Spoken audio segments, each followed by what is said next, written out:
ये ऐसा क्यों कहा जा रहा है कि भाजपा ने मतलब अंदर खाने की बहसों को ध्यान में रखें, नुक्कड़ की बहसों को ध्यान में रखें? तो ऐसा क्यों कहा जा रहा है कि बीजेपी ने एलजेपी को इसलिए अपर हैंड दिया हुआ है कि जदयू के वोट काटे जा सकें? देखिए ये ऐसा और या ये इसके बारे से ये भी कहा जा रहा है कि एलजेपी जदयू के वोट काटना चाह रही है, जिससे आरजेडी थोड़ा सा खिंच जाए मामला। नहीं, आइए आप जैसे भाष्य कीजिए, लेकिन सच्चाई ये है कि कोई एक दिन में हुआ नहीं है। 3-4 महीने से वो बोलते रहे कि मैं बीजेपी के खिलाफ नहीं लड़ाऊंगा, जेडीयू के खिलाफ लड़ाऊंगा। तो ये वहाँ तो कोई नाटक नहीं था, लेकिन ये जो मैसेज था, मैसेज लोगों के पास चला गया कि सही मामले में ईमानदारी से चिराग पासवान नीतीश के खिलाफ हैं और जनता का मूड भांप रहे हैं। जनता नहीं चाहती है नीतीश को। आप देख लीजिएगा जब रिजल्ट आएगा, तो मुझे तो लग रहा है कि ऐसा नहीं हो कि जेडीयू बिल्कुल ही समझ जाए, हाँ, और भाजपा लोजपा की ही सरकार बनेगी। लोजपा के बिना किसी की सरकार नहीं बनेगी, आपको बताओ। ठीक है, मतलब फिर यहाँ पे ना थोड़ा सा अंदर खाने समीकरण है सर, वो बड़ा टिपिकल टाइप का है। संजय पासवान को एमएलसी बनाया जा रहा है, गुरशेखर पासवान को एक्टिव किया जा रहा है जो इंडिया फाउंडेशन से भी जुड़े रहे थे, और फिर कहा जा रहा है सब में कि चिराग पासवान को निपटाने की कोशिश हो रही है। गुरशेखर पासवान कौन है? उनके संजय पासवान के बेटे।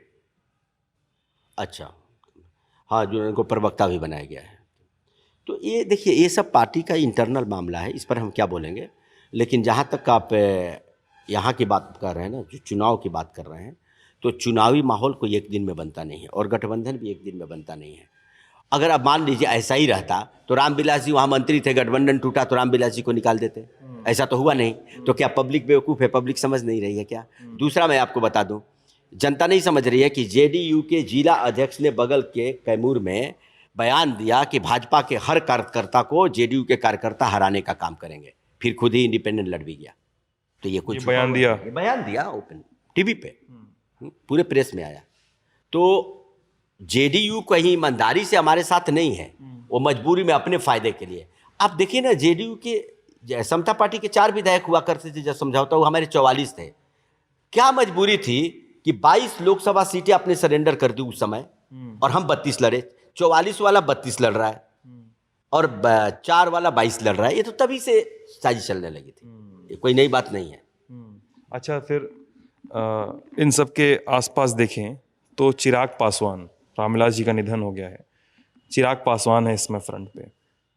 चिराग पासवान के बारे में कई सारे लोग ये बताते हैं कि बहुत अच्छे प्रवक्ता, बहुत अच्छे वक्ता हैं, भाषण उनके बहुत तेज से भरे होते हैं, लोग ऐसा कहते हैं, बहुत ज़्यादा स्पार्क है।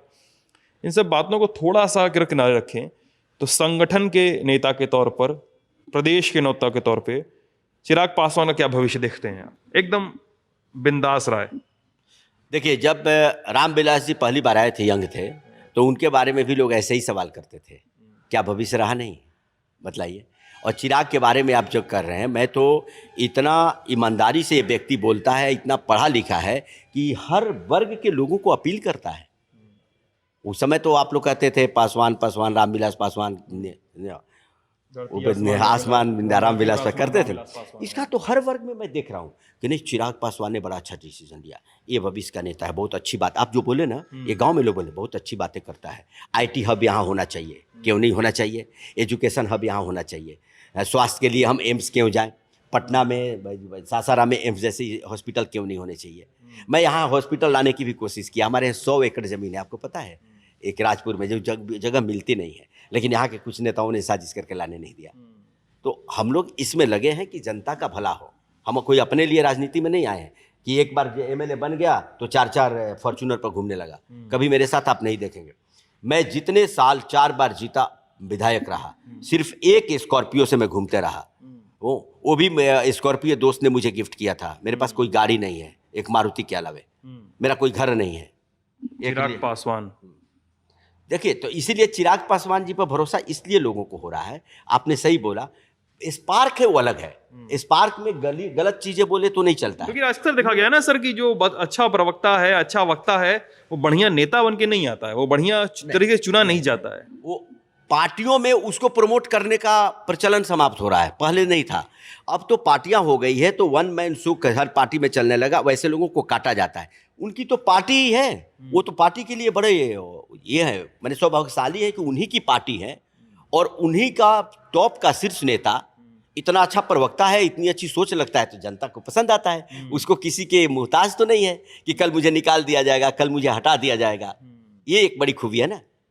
हमारे साथ ये मजबूरी है कि कुछ करेंगे, ज़्यादा बोलेंगे, ज़्यादा काम करने की कोशिश करेंगे तो पार्टी ये है हमें साइड कर दिया जाएगा। होता है, बड़ी पार्टियों में हो सकता है, लेकिन वो तो शीर्ष नेता है अपने पार्टी का, आप क्या कर लेंगे उसका। जनता जिसको चाहती है वही नेता बनेगा, जनता तो चाहने लगी है।